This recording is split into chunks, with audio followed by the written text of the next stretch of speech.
not giving up. I am selling the building. The final season of FX's The Bear. The restaurant is flooded.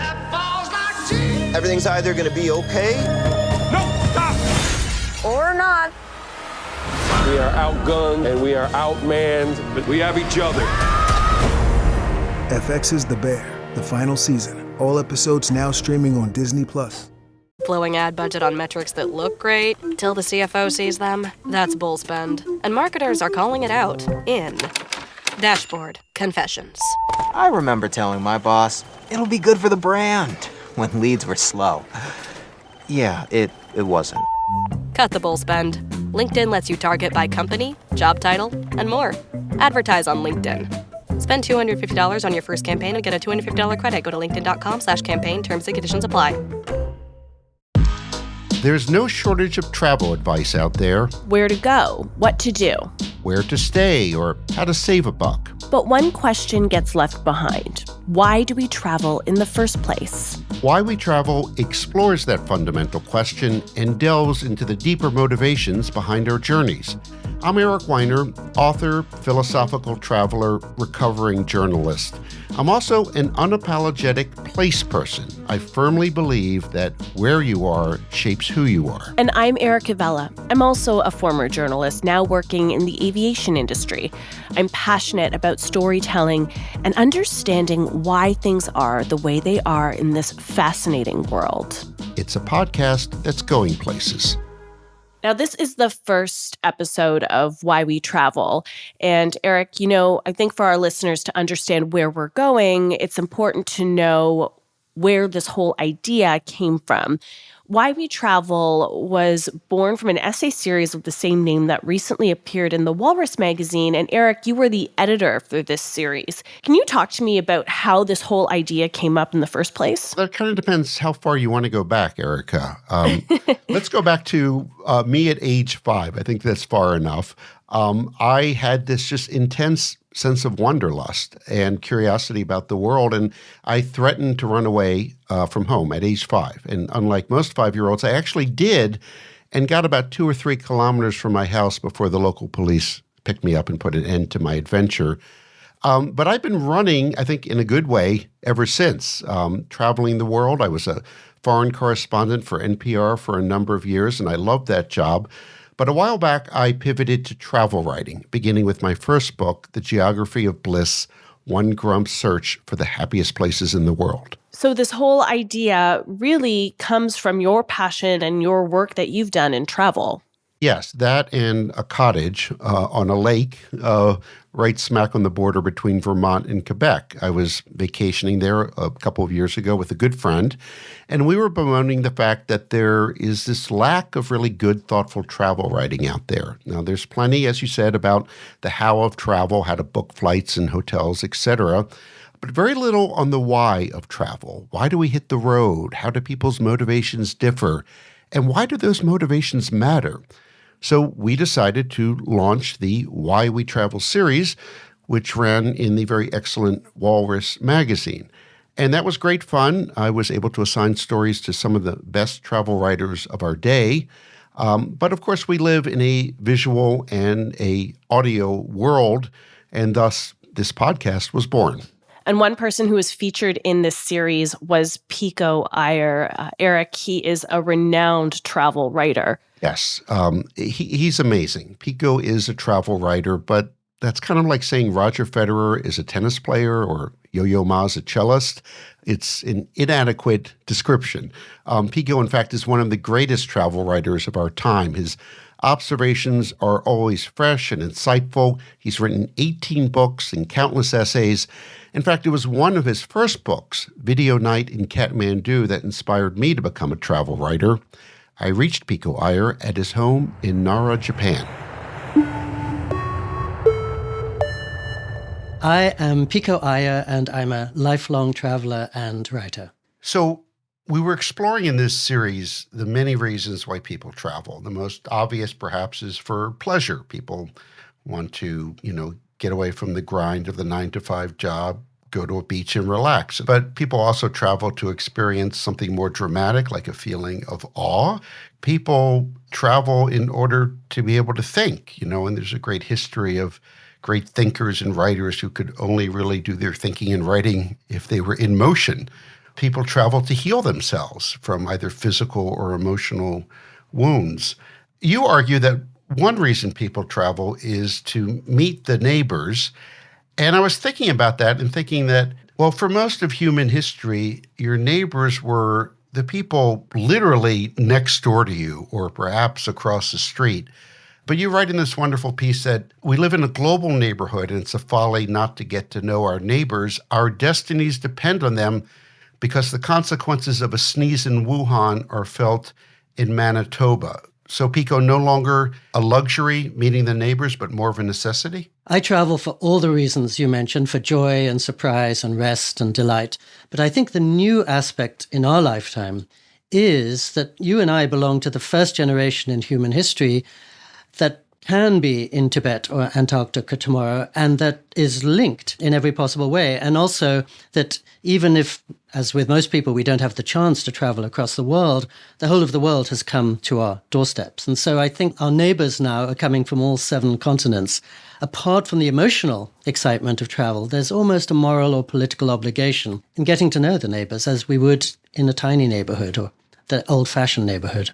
And sometimes the neighbors are just like us, right? And sometimes they are different, and sometimes they are very different. And I can't think of a neighbor who is more different than the residents of North Korea, famously the Hermit Kingdom. Very few people have been there. You have. You were on a trip to Pyongyang, the capital. Tell me the difference between reading about North Korea, hearing about North Korea, and actually going there. I think people are very different from us until we meet them in the flesh. And that's true even of that most foreign of planets, North Korea. I've been there more than once, in fact. And even though as a traveler, you can't see very much, every moment is scripted and every step is shadowed by your guide. Nonetheless, just to meet it in 3 dimensions, just to see people looking after their kids, going shopping, riding the subway, all of that suddenly gives it a depth and a dimension that it doesn't have when we're just watching online images of this kind of Potemkin city. And also, of course, one of the beauties of going is that suddenly they realize that North America is not just an image on a screen, often hostile, the small, bewildered person walking towards them in the street, and they gain from the interaction too. I think wherever you're going, when I sit here in my apartment and think about Syria or Iran or Cuba, I mostly think about all the ways they're very different, politically and historically and culturally. As soon as I get off the plane in any one of those places, get into a cab, the cab driver's worried about his kids and he's fretting about the economy. He's complaining about the government. He sounds just like any cab driver in Toronto or New York. In other words, the very fact of travel or encountering another culture in the flesh dissolves a lot of the sense of difference, even though, as you say, places will never be identical. The caricature sort of disappears because, as you write, when we think of North Korea, we think of one person. The leader of North Korea, he's not a cartoon, he's a person, but in his depiction, in the West at least, he's seen as an almost cartoonish figure. And there's nothing cartoonish about the people of North Korea, right? No, and like any dictator, his job in life is to try to efface the 26 million people of North Korea. In other words, he wants us, when we think of North Korea, only to think of him. And we're committing a kind of rebellious and imaginative act just by going to see it and by reminding ourselves and reminding him that he's not the only story that counts in that country.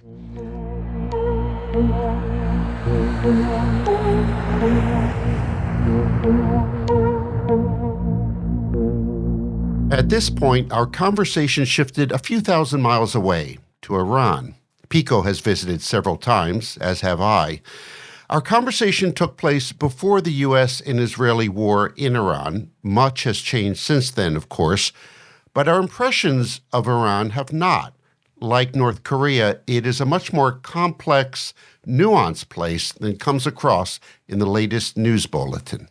As you know, wherever you travel in the world, or most places you find, as in Iran, they know much more about us than, sadly, we know about them. So what was interesting to me about Iran was that I had been writing about it from afar before I visited for 30 years. I financed my first book with a long piece for the Smithsonian on Iranian history, and then I wrote a whole 350-page novel partly set there, drawing on 4 years of reading and research. So when I arrived, I thought, I know quite a bit about this place.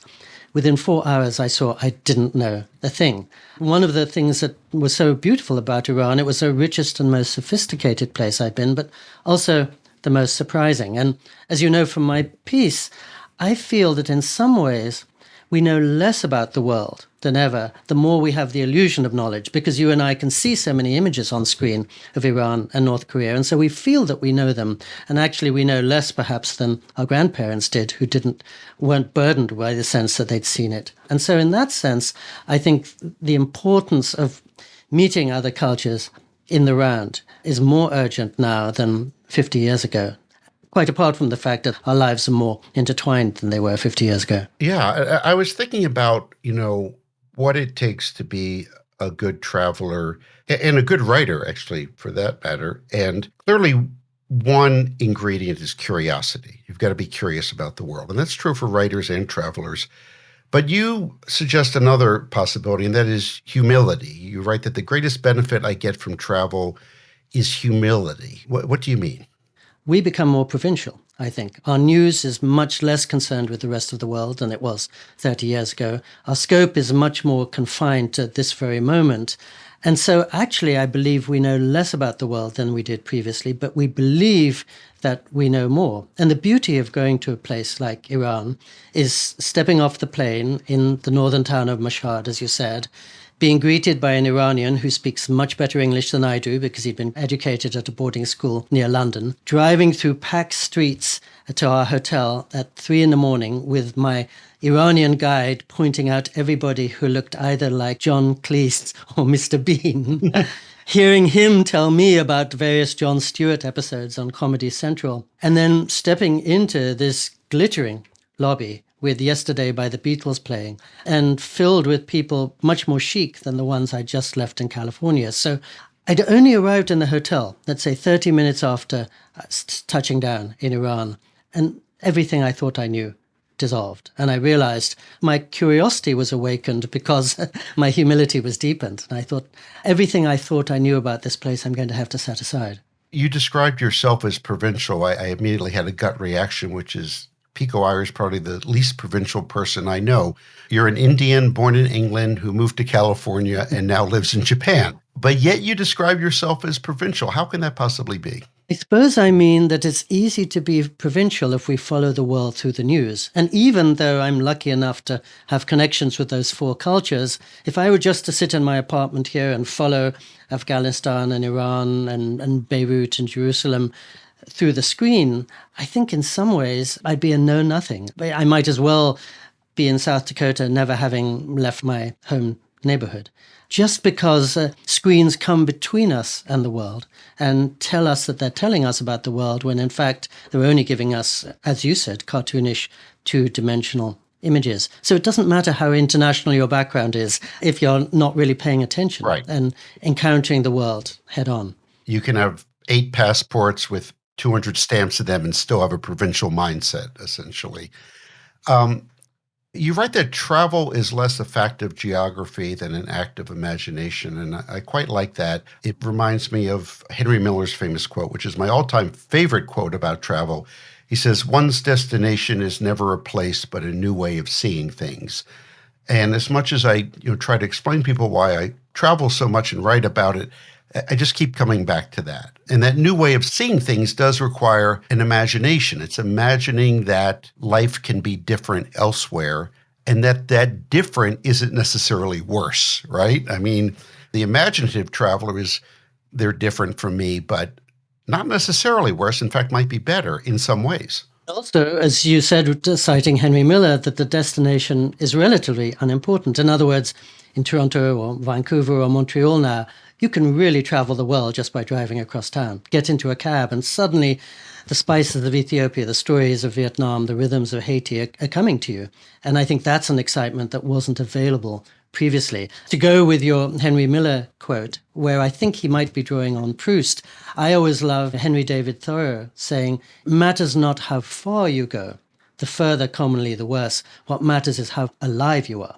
So whether you're on the far side of the world or at home, so long as your senses are at the setting marked on, so long as you're alive, wide awake, and as you said, curious, then you can engage with all kinds of cultures and see that they're different, better, and worse. But otherwise, one's too inclined, I think, just to sleepwalk through one's life. So again, you and I are lucky that sometimes people will pay us to travel and we have the resources and time to do so. Many people don't. But even if they don't, I would say go to the nearest big city, whether it's New York or Vancouver, and you can learn so much. Well, let's say you're stuck in your town or your small city. Can you be a curious, humble traveler in your own town? Can you be a tourist in your own town? Yes, I think you have to be. And I think partly walk around your hometown as if you've just arrived from Tibet and are not taking anything for granted and are marveling at the things that a local would sleepwalk past. I sometimes think of my mother-in-law just down the road from me here in Kyoto. So in her 91 years, she never got onto a plane. She barely left Kyoto. But just in her little wooden house on the lane leading up to the Fox Shrine, every day, she was hearing the sounds of Brooklyn. She was hearing people talk in Farsi. She was seeing people, dressed in a myriad different ways, from saris to every other kind of clothes. And so she too, if she so wished, could learn about almost every culture just by sitting. Yes. Rabindranath Tagore, the Indian poet and playwright and all-around genius, said he was from Calcutta, and he would sometimes try to be a tourist in Calcutta, that he just arrived, as you say, from Tibet or from wherever, and to see everything fresh again. I mean, to me, that's one of the benefits of traveling and being away from your home for a considerable period of time is when you go back home, you're like, oh, I remember going to a Whole Foods after living in India for 2 years. Oh my God, we have so much stuff. And I guess I'm asking, is it a skill set you can develop so that you can be a stranger in your own town? Absolutely. I mean, travel in every sense helps you to understand and see your home differently. Just like you, I remember actually once I was coming back to California to my mother's home from Tibet. I was jet lagged and culture shocked and sleepy and depressed to have left Tibet. So I just got in my car and I drove along the road behind my mother's house. And suddenly, partly because I wasn't accustomed to it, I looked around and I thought, my goodness, this scenery in the back of my mother's house is as beautiful as anything I'd seen in Tibet, if only I was awake to it and alive to it. And I think also that's one of the joys of having a visitor, whether the visitor's from out of town or out of the country. Suddenly you're taking her around all the sites in your hometown that you would otherwise never visit, seeing them with fresh eyes and seeing them through her fresh and appreciative eyes and realizing, my goodness, to a newcomer, this is as wondrous as Mali might be. Right. That's why sometimes I think travel is mainly a parlor trick. You're tricking yourself into seeing things freshly, into also giving yourself permission to be a different person. I think when people go overseas, people say, well, you always take yourself with you when you go overseas and travel. But not necessarily. You can leave the bad bits behind and you can be whoever you want, if you're in Lhasa or Bangalore or Nottingham, I mean, if no one knows you and you're starting fresh and you don't have all your stuff with you that is weighing you down, you can give yourself permission to be a different person. That's my theory, at least. Yeah, no, I loved the piece that you wrote about the staycation, I think at the Doubletree in Washington, D.C. Yes, I was forced to stay there because we had a sewage backup and it's literally a quarter of a mile from my house. But you became a different person because I think, as you say, travel is about leaving our habits behind as much as our home. And suddenly a quarter of a mile from your house, you're seeing everything at a different angle. You're different too from the person who's stuck in his routine back at home. And I like the way that you reminded us that when you travel, even if it's a quarter mile away to a Doubletree hotel, you're pared down. You're living much more lightly. You're more open to surprise and more open to adventure than you would be otherwise. And you can, as you say, almost give yourself the mindset on a staycation. Well, here I am, a newcomer in my own town. My day is free. Let's see what comes up to me. And it could be as beautiful as anything you'd find in Paris. I can see a lot of people listening to this and thinking, well, maybe 100 years ago, 50 years ago, 20 years ago, in order to experience fresh things, a new outlook, you had to travel. But now there's the internet, and now there's AI. And it's certainly tempting. You could have learned an awful lot and experienced, inverted commas, air quotes, North Korea by going online. And in fact, you describe in your piece visiting a state-of-the-art virtual reality booth at a TED conference in Vancouver. I'll let you describe it, but at first it's mimicking the Amazonian rainforest. And tell us what happens from there. Yeah, so I step into it and I can hear the chatter of tropical birds. I can see the rich greens of the Amazon rainforest. I can almost feel the precipitation on my face. And then I step out again. And I realize it's everything essential about the experience that I haven't got. It's a sense of surprise. It's a sense of sweat on my face, that I've earned that experience. It's the silence between the chatter of the birds. And I do feel that the more reality is virtual and the more intelligence is artificial and the more news is fake, the greater is the premium of encountering reality in the flesh. And, I'm often struck how, let's say if you're a U2 fan, people now will spend $300 or $500 to be in the back of a stadium watching U2 on a huge screen, even though they could watch the same concert in the comfort of their home in high definition for free 100 times over online, because the premium of encountering something unscripted, unexpected in the flesh is much greater than it ever was 30 years ago. Which is ironic, but because travel and travail share a common root, and not accidentally, travel has always been difficult. I mean, it was, if you go back through the centuries, you were risking your life, anytime you, say, cross the Atlantic in the 18th century or in the 13th century, went on pilgrimage to Jerusalem.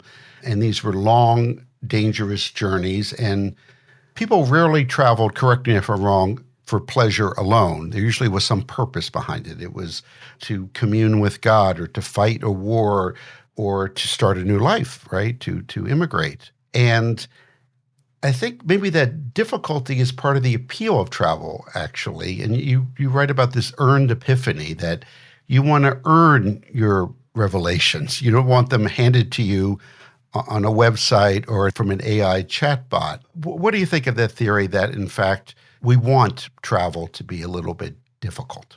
You and I, as travel writers, know the dirty secret of travel writing is the worst the experience, the better is the story that you can impress or inflict upon your friends at the end of it. And in some ways, you're hoping to go off course. Although the worst thing that can happen for a travel writer is for everything to go according to plan. That's a disaster, yes. Actually. And also, you mentioned at the beginning, many people are stuck in an office 50 weeks a year. And when they have 2 weeks off, of course, they want to crash out on a beach. But you and I are in a different situation, I think. And I feel, because I live between two quite comfortable and easy places, Japan and California, when I travel, I want to go somewhere uncomfortable and uneasy. I want to be out of my comfort zone, and I want to be in somewhere as different as possible from the world I know, in the hope that I will come back a slightly different person from the one who left. So I'm absolutely with you. I think Camus wrote that what gives value to travel is fear, which is obviously an extreme way of putting it. But uncertainty maybe is what we're seeking out. If we're living in lives where we think we know what's going to happen every day at home, the joy of being away from those lives is we don't know what's going to happen the very next moment. And when Camus talks about fear, I often think that fear is essentially a function of ignorance. In other words, when people say they're scared of Iran, that's probably because they haven't been there. And you and I have been there, and we know that it's not a fearful experience. But so long as you just hear about Iran or think about Iran from a distance, oh, it's scary. And go there, and it's human rather than scary. Places always look worse from a distance. Yes. I mean, I remember I got a very good lesson in my 20s because I was a young journalist and I was covering wars in Central America and the overthrow of Ferdinand Marcos in the Philippines, all kinds of very disruptive, violent events. Nothing bad ever happened to me. And then I came back to my parents' house in safe, gated, affluent Santa Barbara, and my house burnt to the ground with me right next to it, stuck in the middle of the fire for 3 hours. And it just reminded me that to some extent you're never safe anywhere. And we project danger onto the places that are distant. But home can be even more scary if you're in the hills of California. Maybe it's a trick we play on ourselves. Well, I'm not in Afghanistan, so I'm safe here. I'm not in Iraq, so I'm safe here. It's kind of like when you hear that someone, at a young age died of a heart attack. Like, oh, did they smoke? Were they overweight? And part of you almost hopes that they did smoke and they were overweight, because then you think, well, I won't smoke and I'll lose weight and I can control it. But the fact is we control much less than we think, at least when it comes to external circumstances. And I think I would add, in any neighborhood, the first thing you want to do is meet the neighbors to find out who they are and to tell them who you are. And the scary person in any neighborhood, I think, is the one who bolts the doors and draws the curtains and hides or shouts behind a sofa, doesn't engage with the others. That's the person everyone is scared of. So I think the more we can be out and about and interacting with our neighbors, the safer the world will seem and the safer the world will be. And get a dog, because if you get a dog, you'll be out on the street walking the dog, as I know, and get a front porch, because front porches are great. If you're sitting on the front porch, you're watching the world go by. So there we go. Pico, I'm glad to have you as a neighbor, even if you're 7,000 or 8,000 miles away at the moment. Thank you very much, Pico. Thank you, Eric. Always a real delight to see you. Thank you so much. So that, Erica, is the great Pico Iyer. He is, I could just listen to him talk for hours and hours. He's such an incredible storyteller. Yeah, just these complete sentences and paragraphs and passages come out of his mouth. It's amazing. And here is a fun fact about Pico Iyer. He recently made his movie debut. He has a supporting role in the acclaimed film Marnie Supreme, where he plays a haughty head of the International Table Tennis Federation. So there you go. When I saw that movie, I was like, hey, I know him. Right. So he's multi-talented. But on a serious note, the point he makes about the importance of meeting the neighbors, the examples that we spoke about, North Korea and Iran, of course, are extreme cases. But I think it applies, don't you think, to all kinds of neighbors, whether, they're in the Bahamas or in France or, in Vancouver. That you don't really know a place, no matter how much you've read about it, until you actually go there. Yeah, and I think that's why it's really interesting to look at how travel shapes the way that we really see the world. When we travel to a new destination and experience it for ourselves, meet the people, eat the food, experience the culture, it makes us grow as people and grows our knowledge of that destination beyond what we see on the TV screens. Yeah, or no matter how many books we read or how much we study a place, there's no substitute for actually being there. Yeah, and I think that really reinforces the importance of travel now more than ever. And Erica, you know a thing or two about travel, both personally and now professionally, right? Yeah. I worked as a journalist in a Canadian newsroom for over a decade. I actually hosted a podcast there as well. But now I do. I work at Canada's largest airport, and I get to tell the stories of people who walk through our gates and terminals each day. Now, I'm going to stop you there, Erica, and not let you off the hook entirely, because you're not being completely transparent here. You also have aviation in your blood. Can you tell us about that? I do. So I was one of those kids that, I say my dad, he had a job. He left very early in the morning. He would come back in the evening. And I don't know what he did between those hours of 6 and 4. Could have been brain surgery, anything. Nothing. I had no idea. So later in my life, I came to understand that he actually was an aeronautical engineer, and he still is an aeronautical engineer and was one of the chief engineers for the Dash 8. The de Havilland Dash 8, which is an iconic short-haul airliner. Yeah, so I didn't know it at the time, but aviation is in my blood. I have to admit, though, when I told my dad I got a job at the airport, he was like, wait, what? But it is sort of a full circle moment for us. I think it was fate. It was fate that brought you here at this moment. Yep, it certainly was. For me, a lot of my work has been very much rooted in storytelling. And when I read this series, it really kind of ignited this idea of, hey, you know what? Let's spend some time in the Terminal 1, and get to hear why people are traveling. So I did. I spent an afternoon in Terminal 1 and spoke to travelers and take a listen to what they had to say. Why are you traveling today? I'm going to New York because a couple weeks ago was my birthday and I got tickets to see Hamilton on Broadway. How excited are you to be able to travel, to be able to do this? I'm so excited. I just really like musical theater and I also really want to go to New York. Oh, we like to take our kids to experience new things and do special things for their birthdays and basically to experience other cultures and to see stuff outside of your comfort zone, outside of your own country and city, just to experience new things and see how other people live and how the world works other than where we live. I'm from India, so I just got married. I went there for 3 weeks, now I'm back. It was a great moment of my life. It was a great occasion. It's good to be back with family. Again, now I'm here. It's like my second home, so I have to leave them. But yeah, I'm happy to be here. Do you have any big trips planned? Not right now, but maybe in summer I would like to go to visit Alberta. Banff, it's tourist place, lot of mountains, and especially the summer lakes. I love to go to hike on that places. What brings you joy when you travel? It's very nice when you actually see the world, different cultures, different people. That brings me the joy. What is it about travel that you love so much? We love adventure, don't we, Amara? She's only 7. How many countries have you been? Somewhere around 22. She loves traveling. So, yeah, we like to travel. We're very lucky. I mean, you're traveling to see family, and family is so important. No, that's what I was just telling her. That if it had not been for her, I would have not come here.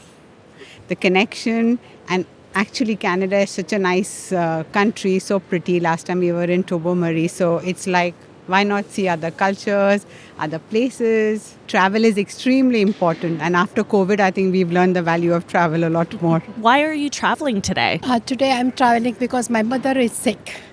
I want to see her after 2 years. Therefore, I'm traveling. No, she's okay now. I feel better. It's been more than 7-8 years. We haven't been back home. We are from India.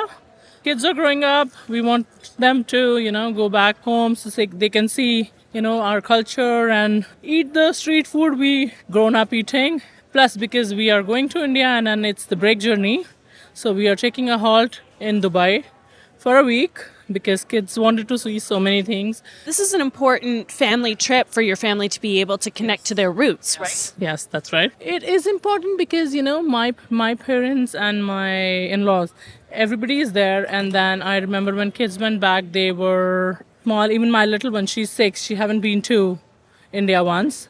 So I feel it is necessary. You go on a trip, you go on a vacation, you get back all the energy. It's revitalizing. It is. So I feel it is must. Once in a year or, once in 2 years, it is must. I feel that. That was great, Erica. I love, in fact, the two young girls, the one who's visited 22 countries, which is pretty remarkable because she didn't sound that old. And the young girl who was so excited, you could hear it in her voice, about going to New York to see Hamilton. As a theater kid, I was a former theater kid. It transported me back. I remember my first trip to New York City with my family and going on Broadway and watching a show. Like, those are defining moments in our lives, right? For me, that was. Another thing that really stuck out to me was just there was almost this thread of family and traveling for family. And for me, growing up, a lot of my travel was centered around family, going back to see our family in Malta, aunts, uncles, grandparents, cousins. And even, as I have gotten older, that really continues to stay with me and really informs the way that I travel now. I mean, I think about, I'd say 9 times out of 10, if I'm going to Europe, I'm always trying to go see family. So it's so interesting to hear that. That was something that really stood out to me. Yeah, and most of the stories were happy ones, family reunions, et cetera. There was the one woman who was going to see her mother who was ill, but even that's important. It's connecting with family in good times and bad. And we're in a time right now where it is easier than ever to be able to go see family. Even if they are thousands of kilometers away, it is easy to go take that flight and go see them, sometimes in the same day. So it's very interesting to hear, while there are different reasons why we travel, there is that flexibility, that ability, that accessibility for travel right now too. And really, those are all things that we're going to be covering on this podcast. Family, healing, adventure, awe, and many other topics. And we'll be speaking with writers and anthropologists, celebrity chefs and architects and other thoughtful observers on the question of why we travel. So I hope you can join us for the next episode. Why We Travel is written by Eric Weiner and Erica Vella. Our audio and music producer is Gab Harpel, and mixing and mastering by Adrian Harpel. Also, a thanks goes to Toronto Pearson's Director of Editorial, Guy Nicholson, and our Vice President of Stakeholder Relations and Communications, Karen Mazurkiewicz. If you want to read more about Why We Travel, go to whywetravelmag.ca. You can also help us by leaving a review on Apple Podcasts or wherever you listen. Thanks so much. We'll see you next time on Why We Travel, the podcast that's going places.